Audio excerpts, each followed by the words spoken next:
speaking of the next project, the next thing you're doing, I know I don't want to get too far ahead because you've just come out with a trade paperback.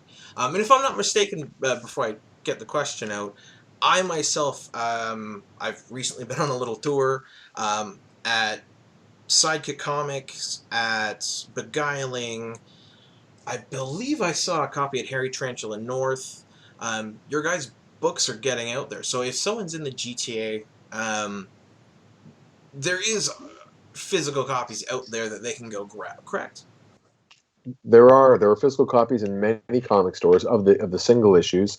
In terms of the trade paperback, the stores that are carrying it are few and far between at the moment, and that's really understandable looking at the market and how comic book store owners have been impacted by the COVID-19 restrictions and their customer base also facing dire financial circumstances. So for us to ask a small business to fork out, let's just pretend $100 for copies of this book that they don't know for sure that they can sell, it's one extra thing that they have to have on their mind that they don't necessarily have to or don't necessarily want to deal with right now, given that they're trying to think how they're going to pay their rent this month, next month, and the months in the future.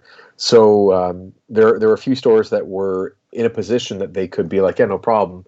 Here's some money. Bring the books in. So you can get Group of Seven, A Most Secret Tale, the trade paperback, at the Beguiling. You can get it at the Dragon in Guelph. I'm assuming all three locations, even the Milton. I don't know for certain that the Milton Dragon has copies, but I've seen them in person. I think they do. At the downtown. Perfect. Yeah. Other than that, I don't think any other stores are carrying. Oh, of course, in Halifax and Dartmouth, Nova Scotia, and New Brunswick, Strange Adventures is carrying it as well. We sent copies there. So those are three stores that. Oh yes, and Chris, please. One more. STUDIOCOMIX in Kitchener is also carrying it. Right. So we're at four locations. Yeah. But you can find issues at many other stores, like you said, the Sidekick, of course. Silver Snail probably has some still. But if you, and I'm speaking now to the comic reading public, want a copy and you want to get it from your store, honestly, just ask them to order a copy through us, and we're happy to get it in their shop without any hesitation. We're really keen on doing that. It's also, I mean, Konrad, about distribution of comics.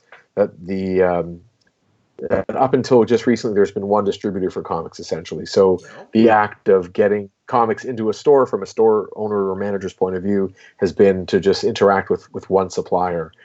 And now there's a few smaller ones, and then indie folk like us are like adding on to their workload. It's another email they got to write, another person they need to go through to get books in their store. So some stores are really big champions of indie comics, like Chris at the Sidekick. She's been always keen on getting copies into her store.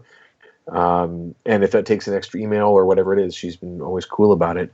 Other stores, I of course would never name names. Other stores, they won't even return emails right now. Like they're just not even dealing with this. It's like this extra thing that it isn't on their list of things to do to survive the economy right now, which is incredibly challenging. And Chris and I, of course, are sympathetic, and there's like no hard feelings, man. If you can't buy our book right now for your store, like we totally understand. We love comic book stores. We try and visit anyone that we can. We're always happy to support them in whatever way we can.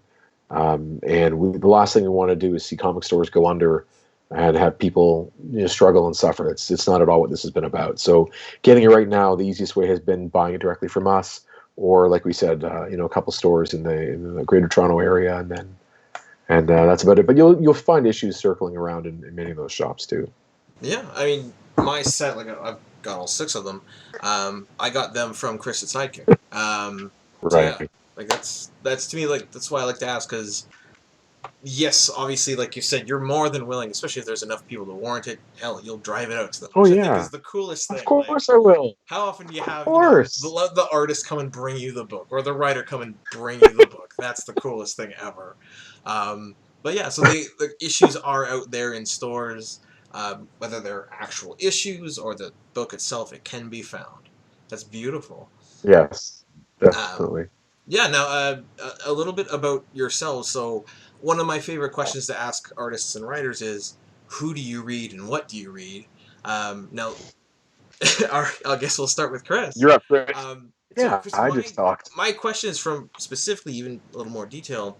Don't limit to comics. I appreciate you do a lot of work. You weren't a huge into Don't think I mean just comic books. Like, do you read a lot more research based? Do you love fiction? Do you love comics? Like, what do you read? Well, I will start off the comic because I got one right in front of me. I was actually reading it before our session started here, and it's just you can see there it's some Daredevil. Nice. It's some Daredevil. This is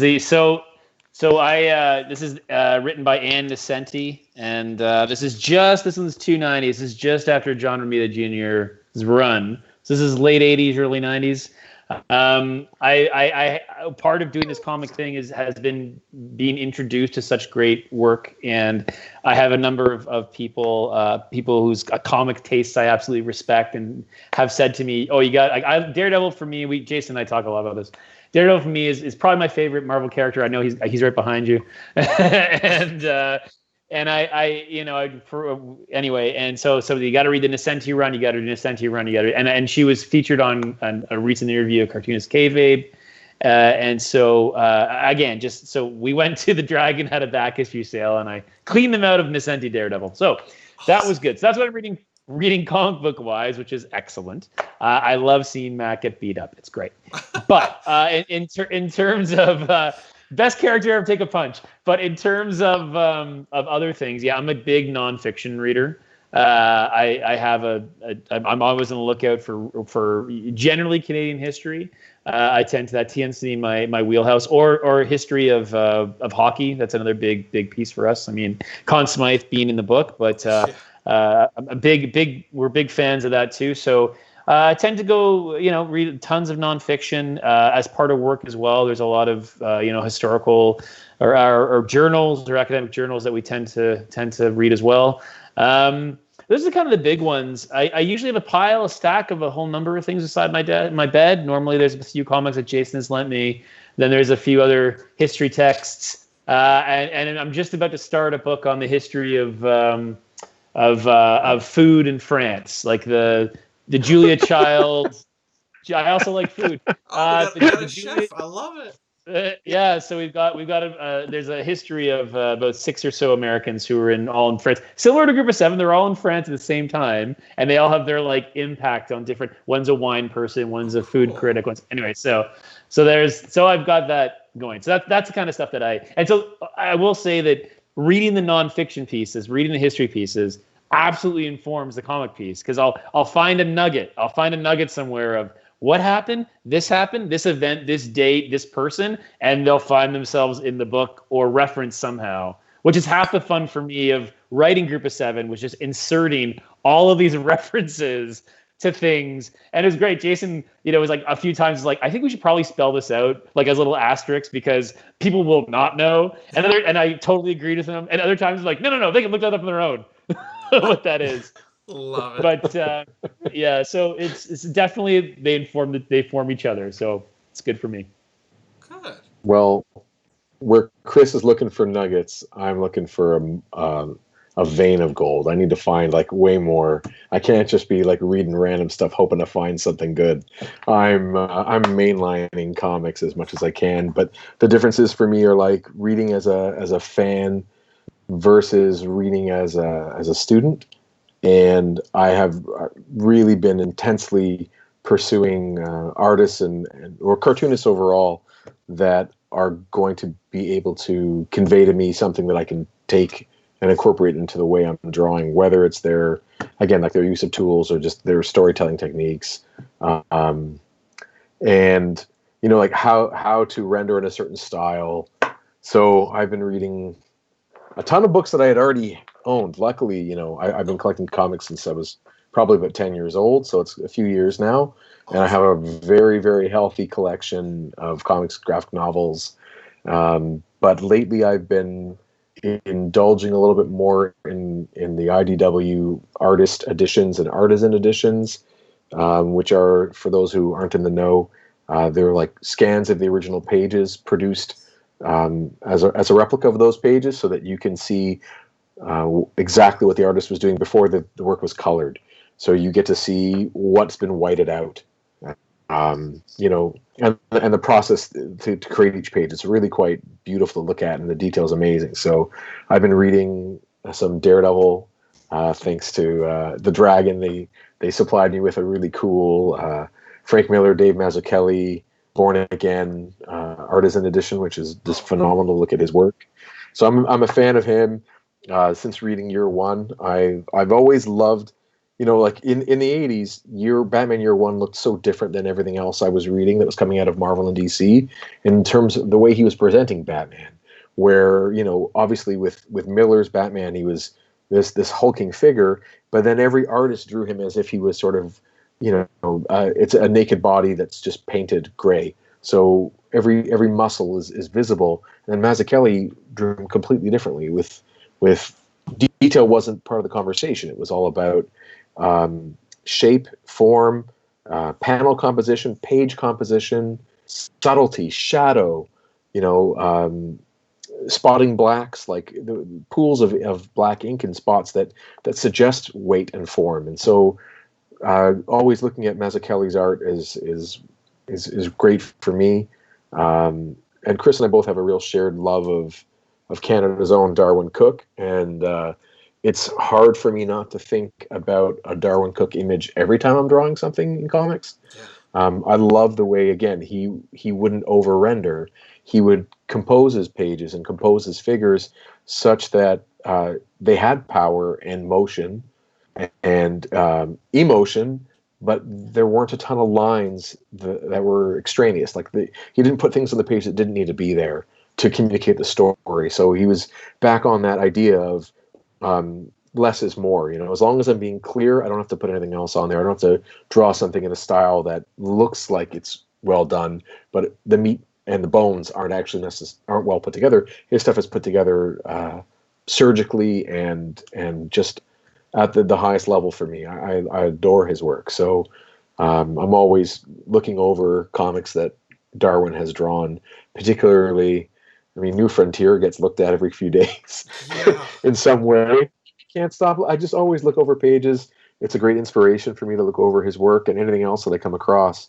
I just remembered that I have that he did a piece in, well, I probably came to it from Batman Black and White, but I think it was originally in, if memory serves, Batman Gotham Knights 32, which is like an 8-page backup that where he does a black and white Batman piece, and I'm looking at it being like, oh, this is exactly what I should be looking at every day before I draw. There's some beauty there. So I love his stuff. I love looking at Mike Mignola. He's his stuff really gets me fired up. I like looking at artists where I can see what they did to get them where they are, like where I understand how they put the page together or how to put a drawing together. When I look at other artists, I can't actually see how did they get that done. Like what was the mindset in putting all those lines where they put them? Like what's the framework or the logic to that? And if I can't figure out why they're doing what they're doing, I try not to let them influence me too much, because it doesn't really work for me. So lots of Cooke, lots of Mignola. I look at a lot of Kirby. Yeah. But right now, in terms of what I'm actually reading, I'm keeping up with the new Thor comic, where he is a, what do you call it? A herald of Galactus at the moment. He's the king of Asgard and a herald of Galactus. I won't spoil anything else. I'm reading Chip Zdarsky's Daredevil. I've got that entire run going so far. It's sitting in the box to be right Toronto behind me. Yeah.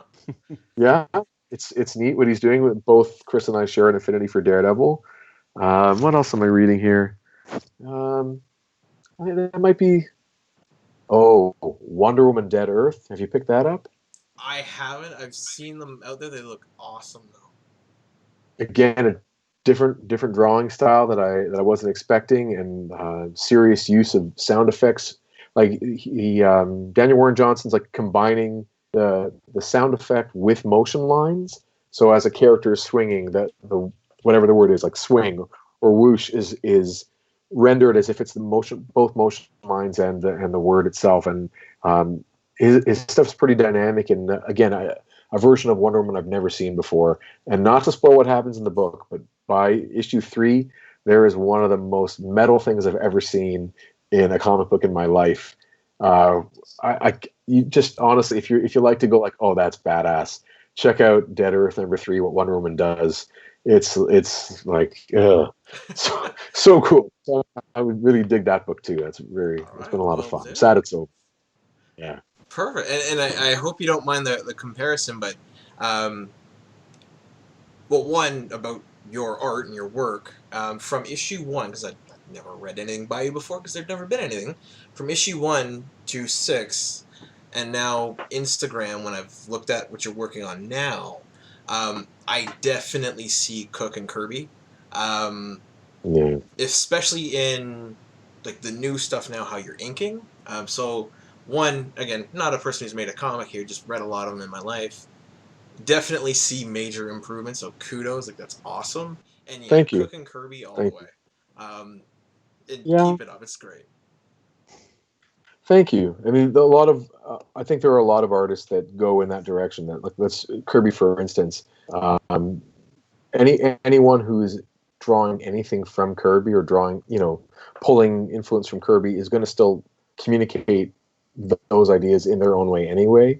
And every superhero artist is pulling something from Kirby, whether they know they are or not. But looking at his power that he would bring in and his blocky shapes, I find it really appealing. And all the artists I seem to really like pull something from Kirby. So I figure you go right to the source. Let's look where that stuff is coming from and try to internalize as much of it as I can to improve the storytelling we're doing. And some panels I'd rather pull from a movie than pull from Kirby. Like there are certain things, or I'm also really drawn towards a few of the real detail guys like Art Adams. Just he produces covers that I can't help but want to emulate. But anytime I start out thinking about Art Adams, it like ruins the drawing, or I go in the wrong direction while I'm going. So I move away from it as fast as I can. But I love looking at his stuff, and it's such eye candy for my brain. I absolutely adore it. Perfect. What are you gonna do? Absolutely. So back to that question I wanted to ask. So we've mentioned it sort of loosely. I've seen it on your Instagrams. What can you tell us about the next project? And when can we expect it? What's going on? Let us know. Well, I can certainly tell you, the kind of elevator pitch again. So it is called Peregrines, and what it is the Peregrines are an all-female secret organization that had been defending Canada from the unknown and the unbelievable since Confederation. And so they got their start. Basically, it's a kind of a there they are. Dual lives. So it takes place. It's set again, First World War. So we're going back to familiar territory, and it's continued as a group of 7, issue 7, 8, 9, 10. So we are keeping the numbering. So it does exist the same universe. Okay. We're expanding the same universe, and really, it's by day these women are Canadian Army nurses who are already incredible women and combatants and members of the military, already doing extraordinary things. And then now we have them. The dual life is that they're actually there's another organization that is looking after Canadian interests and has been doing so for some time, and they are part of that organization. And so then we have these other spy elements and these other kind of, as I said, the unknown and the unbelievable. So there's maybe some supernatural in there, and there's some other. We've expanded the box to include. So with Group of 7, although it's a work of fiction, it's still very much based in a formulaic reality where they don't have superpowers. They have a little bit of extra tech because they're kind of undercover. But they're soldiers first and foremost. A lot of punch ups and that kind of stuff. And with Peregrines, we wanted to expand that to have a little more fun to play in those spaces with technology, having access to certain things, being part of a secret organization that has Right. that has a whole number of things on the go and is connected globally to different pieces. So that's what we're working on right now, and we're loving it. The Canadian Army Nurses were an easy group to bring forward in this context, because we were doing Group of 7 and we were doing some research, and I started looking into the Canadian Army Nurses, and then all these, not only was I aware of their contribution, but then all these other things started coming out, that they were the only commissioned female officers of any army in the First World War. So they carry rank, which means they're paid higher than their soldiers, which means they actually have the ability to vote in elections, which all these things before that becomes part of popular Canadian society, to a large effect. So they're already this echelon of extraordinary women. And so part of Group of 7, some of the Peregrines, some of it comes from the fact that when we were doing it and I was sharing the script and you're getting feedback, a lot of feedback we got, especially from like my wife and my mother and other female readers, and you touched upon it, Konrad, in your YouTube piece on it, was the lack of female characters in the book. And so one of the things that we thought about was, how do we do this? How do we introduce, because we liked the formation of the team, but we also didn't want to do token female characters. We didn't want to have that piece added. We wanted them to be as extraordinary as this group, and possibly do even more extraordinary things. So because of that, I started looking at the Army Nurses, and then because they were historically already this incredible group of women, we just started elevating it, and then playing around with this idea that they're part of something bigger that has been protecting the interests of Canada for some time now. So and then it opens up all new possibilities. So that's what we're working on right now. That's Peregrines. Beautiful. And you pulled up either a page or a cover or promotional or something that looked really cool. Well, yeah, it's the cover of issue 7, and I'm having a really fun art debate with myself with how I want to proceed. I have this real love for having one piece of paper combine all the elements that I want on a cover. But sometimes the best way to make a good cover or a particular image is to have different elements that are placed together during production as opposed to during drawing.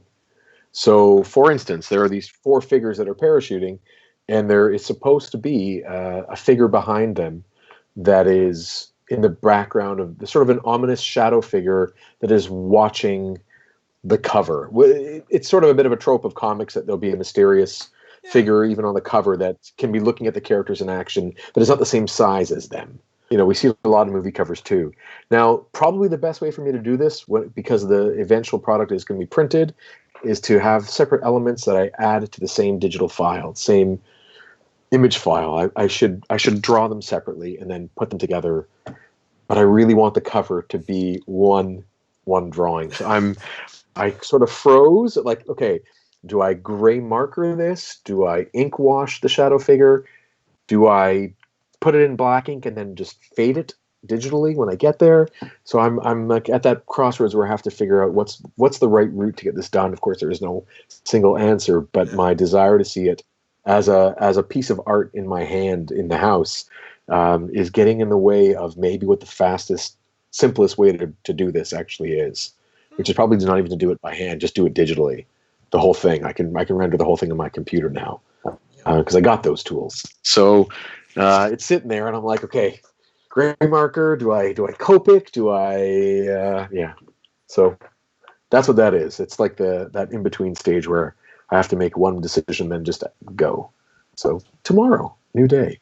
Oh, wow. I hope your day tomorrow goes very smoothly for you then. Thank you. Me too. But that's what that is.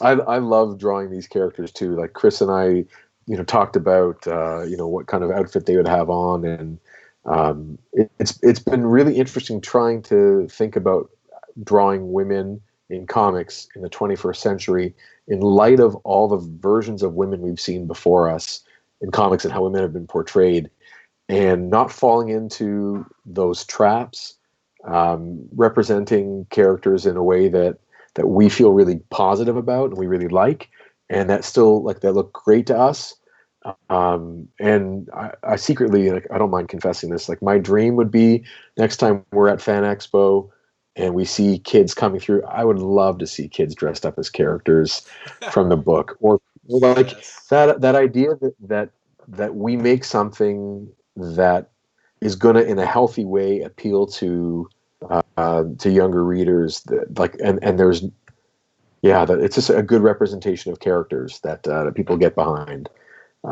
because we think we're happy with these characters, we're proud of them, and Chris, you did a great job pulling from historical figures into these four extraordinary women, that I'm very excited to get them completely on paper and share them with readers, because they're super cool. They're super cool. Yeah, and on that piece too was originally they were all, again, similar template to Group of Seven. They were all historical characters, but then I started realizing that because of the activity that we have them up to, again, action adventure, doing all kinds of different things, I was just kind of I was pulling names from history, from actual service women, and I was thinking to myself, you know what? Actually, at the end of the day, it's different for Group of Seven, because with those names like John McCrae or Conn Smythe, they belong to popular history. Like, there are schools named after these people, there are streets named after these people, you know. And so it was a little easier and more palatable to do that. So with Peregrines, with those four characters, I quickly switched to fictional names inspired by real historical characters. Okay. Because at the end of the day, I didn't want someone's great grandmother to be like, oh, we had her do this and this and this. Like, there's no context between, like, just that person. That person already had an incredible role to play, but that's a much more of that belongs to that family almost, as opposed to, you know, there's a street named after that person, or there's a wing of a library named, or a building named after that person. So and there have been movies portraying them, about those people. They already belong to a popular realm. And so with Peregrines, there are still historical characters that are actually on the periphery and, in fact, are involved in, like, say, the management of the Peregrines, or like the leadership of the Peregrines. But the actual on the ground for characters who do all the fisticuffs and all the action adventuring and all that great stuff, they are fictional, yet they are inspired. Their names actually are inspired by some pretty amazing women who accomplished some incredible things during that time period. So.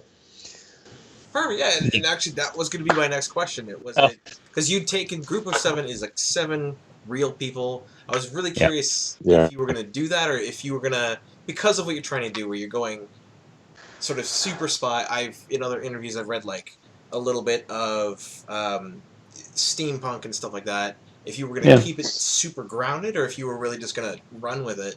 I'm glad to hear you're running with it, because it'll let you tell some really fun stories. Agreed. Yeah, for sure. I think